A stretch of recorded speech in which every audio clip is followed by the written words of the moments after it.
네, 증권 시황 그래도 오늘 월요일이니까 네, 기본적인 건 살펴볼게요. 좀 충격적인 것이 미국 증시 폭락이죠. 네, 나스닥이 마이너스 2.20, 너셀이 마이너스 2.94, S&P 500이 마이너스 1.71, 다우가 마이너스 1.69. 유럽은 그렇게까지 빠진 것 같지는 않은데요. 그렇죠. 유럽은 선방이었어요. 스톡스 600이 0.52. 이건 유로존 지수거든요. 뭐 독일의 닥스 지수하고 영국의 푸시 지수는 살짝 빠졌는데 뭐 그렇게 많이 빠진 건 아니거든요. 너무 미묘하게 빠진 거고 프랑스 까크 지수하고 이탈리아 지수는 살짝쿵 올라갔어요. 근데 뭐 충격적으로 움직인 결과는 미국 지수죠. 너셀 지수가 진짜 많이 빠졌으니까 나스닥도 빠졌고 하지만 뭐 지수의 흐름으로만 본다고 한다면은 근데 많이 빠지긴 빠졌다요. 이게 그리고 추세 자체가 이렇게 더블탑의 모양새가 있어서 물론 S&P 500은 신고가 준 다음에 빠진 거죠. 야 근데 S&P 500도 많이 빠져서 약간 꺾인 모양새로 끼치. 필라델피아 반도체 지수가 올라오다 저항대 딱 걸렸네요. 걸리면서 폭락. 그런데 이제 뭐 여러분들도 아시다시피 이번 주에 엔비디아 실적 발표가 있어가지고 근데 엔비디아 빠진 빠졌어요. 엔비디아가 마이너스 4.05%. 아무래도 시가총액 크니까 지수에 상당한 영향을 주긴 하겠죠. 맞고서 지금 143달러까지 올라왔다 빠진 거거든요. 근데 이렇게 이게 그냥 제가 보기에는 자연스러운 것 같은데 너무 물론 빠진 거는 더블탑 주면서 빠졌기 때문에 좀 충격적이긴 한데 근데 그렇게 충격적인 것 같지 않은데 그냥 박스권에서 저항대 맞고서 빠진 자리이고 N장 파동의 모양새 가지고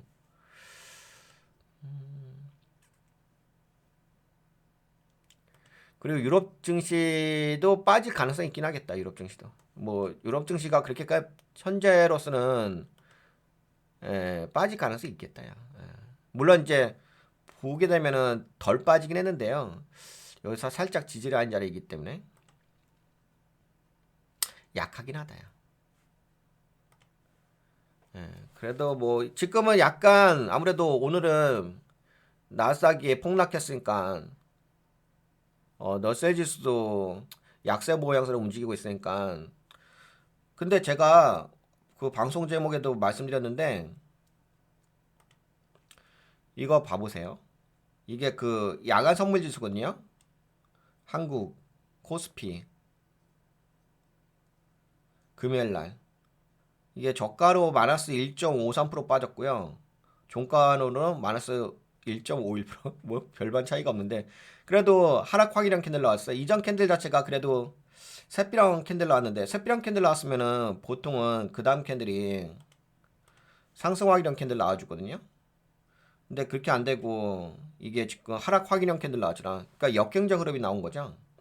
역경적 흐름이 나왔다는 얘기는 어떤 강한 악재 이슈가 나왔기 때문에 이 역경적 흐름에 의해서 샛비랑 롱바디 블랙 캔들 나온 거잖아요. 샛비랑 롱바디 블랙 캔들 나왔다는 얘기는 추가적인 하락도 예상되긴 하겠지. 여하튼 간에 미국 증시에 빠져서 한국의 코스피 야간 선물 지수도 빠졌어요.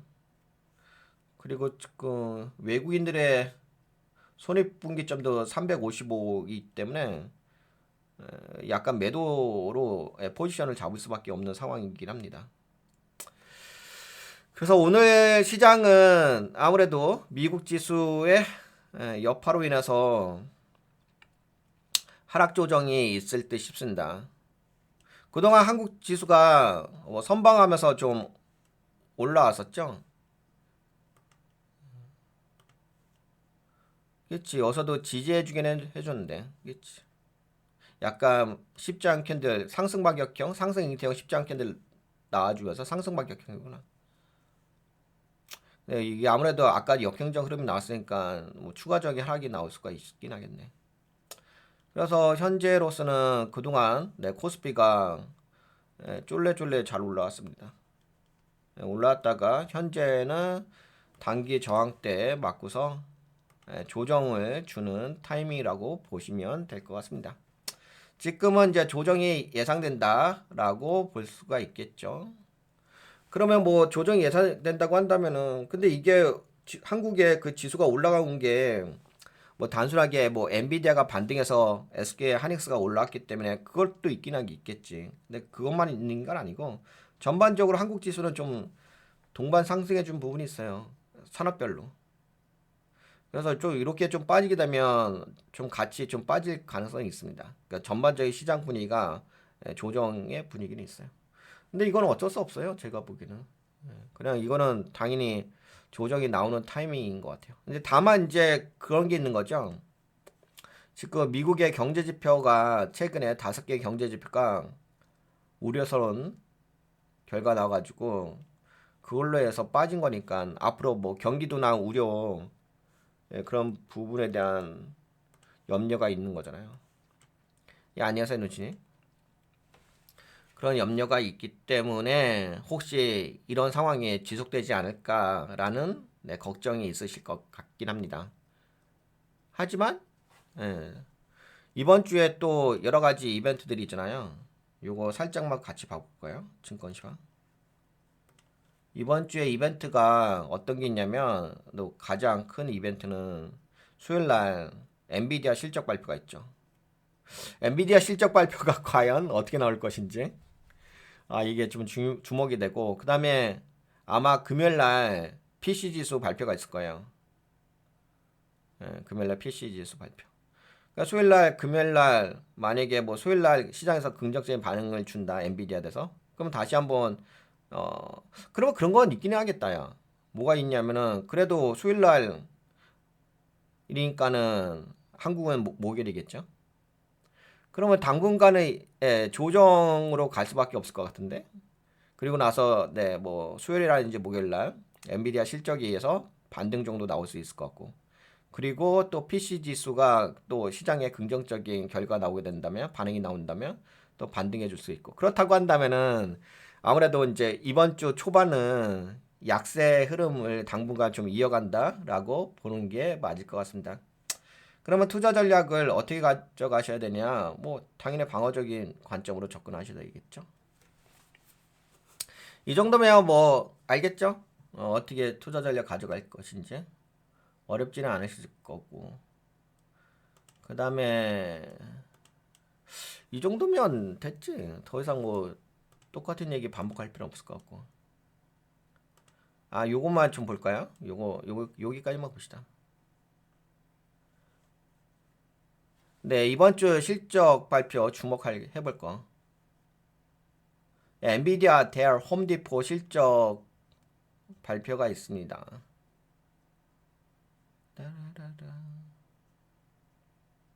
스테이플스.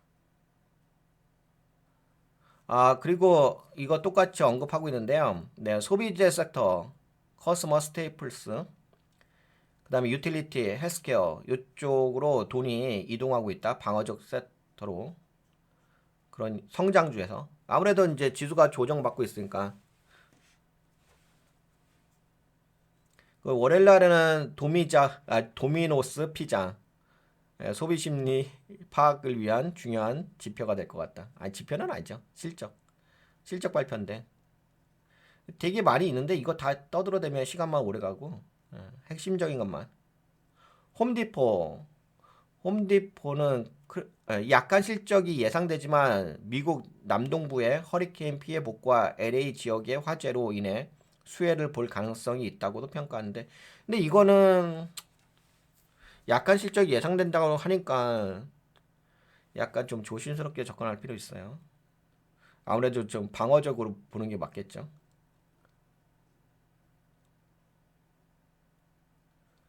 카바는 좋은 실적이 예상된다고? 로스, 홈디포와 함께 대표적인 주택 관련 소매 업체로 꾸준한 성장세를 이어갈 가능성이 높다라고 하는데 근데 요새 그 부동산 지표가 안 좋게 나와가지고 과연 조금 이따 부동산 지표에 대해서 좀 이야기 좀 해볼게요. 기존 주택 판매 건수에 대해서. 그리고 그쵸 수요일날 엔비디아 이번 주에 가장 중요한 실적 발표로 CEO 젠슨왕의 리더십에 대한 시장의 신뢰가 유지될 것인지에 대한 것이 관건이다. 아무래도 블랙엘치 판매에 대한 결과물이 나오긴 하겠죠. 수요일날. 목요일날은 미국의 GDP 발표가 있고, 델 테크놀로지 최근 주가 조정을 받았으나 엔비디아 AI 플랫폼과의 협업으로 반등할 가능성이 있다고 평가를 받고 있다고 하네요. 그렇다고 한다면 뭐 수요일 목요일날 실적이 긍정적으로 나오게 된다고 한다면은 주 초반에만 좀 약간 약세를 좀 이어가고 수요일날 목요일부터는 좀 반등해 줄 가능성도 있긴 하겠죠. 그리고 금요일날에는 미국 개인 소비 지출 PC 지수 발표. 연준이 주시하는 핵심 인플레이션 지표인 거죠. 경제 냉각 신호가 포착될 경우 금리 인하 기대감 상승할 가능성이 크다. 그러니까 아무래도 최근에 경제 지표가 안 좋게 나오고 있어가지고 오히려 그걸로 인해서 금리가 인플레이션은 상승하는데 근데 그거 참 고민이 많습니다. 연준 입장에서는 인플레이션은 약간 상승이 있는데 모르겠다. 그건 나중에 이야기하고. 네, 이번 주에는 엔비디아, 델, 홈디포 실적 발표가 있을까 이거 한번 체크해 보실 필요가 있고. 그리고 모멘텀 주식보다는 방어적 섹터로의 자금이 이동 중에 있다. 모멘텀이라고 한다면 모멘텀 주식이라고 한다면 성장주로 보시면 돼요. 기술주. 그러니까 이렇게 올라가는 거. 이제 개인 투자자분들 대부분이 모멘텀 투자자분들이시잖아. 근데 이제 방어적 섹터로 자금이 이동한다고 하잖아요. 이 방어적 섹터는 투자 매매 전략이 가치 투자예요. 워렌 버핏이 잘 하시는 거잖아. 그래서 요새 워렌 버핏이 막 돋보이고 있죠. 다시금. 미국 GDP 및 개인 소비 지출 발표가 연준의 정책 방향을 결정하는 핵심 변수로 작용할 것이다. GDP 발표도 있고 하여튼 이번 주도 참 다양한 이야기가 있네요. 크루즈, 부동산, 에너지, AI 관련 기업들의 실적이 경기 둔화 속에서 얼마나 버틸 수 있을지 주목해야 할 시점이다. 약간 경기 둔화 이야기가 나오긴 하죠. 근데 제가 지표를 조금 이따 같이 한번 살펴볼게요. 진짜 지표가 둔화되는 모양새가 나오긴 합니다. 지금 살짝만 볼까요? 네, 지금 살짝만 봅시다. 제가 봤는데, 어이씨, 야 이거 봐봐. 이거 서비스 구매 이거 어제 여러분들하고 이야기했죠. 근데 이 시점이 보니까는 트럼프 대통령 임기가 시작되고 그때부터 팍팍 빠지더라. 엄청 많이 빠졌죠. 난리도 아니야. 그리고 기존 주택 판매 건수도 떨어졌어. 그리고 기존 주택 판매 여기 가격도 떨어졌어요. 아니 가격의 상승률이 떨어졌어. 가격이 떨어진 게 아니라 건수가 근데 기존 주택 판매 건수가 줄어들긴 한다. 하여튼 최근에 그래도 이렇게 반등해줬다가 탁 떨어졌어. 여하튼간에 그래서 뭐 현재까지 나온 경제 지표로만 본다면은 약간은 좀 둔화되는 모양새가 있습니다. 하지만 아까 전에도 말씀드린 것처럼 수요일날, 목요일날, 금요일날 나오는 실적 발표하고 경제 지표 보시면서 또 주 후반에 반등해 줄 수도 있으니까. 근데 주 초반에는 약간은 좀 조정의 관점으로 좀 보셔야 될 것 같아요. 네, 그럼 이 정도 볼게요. 시황은.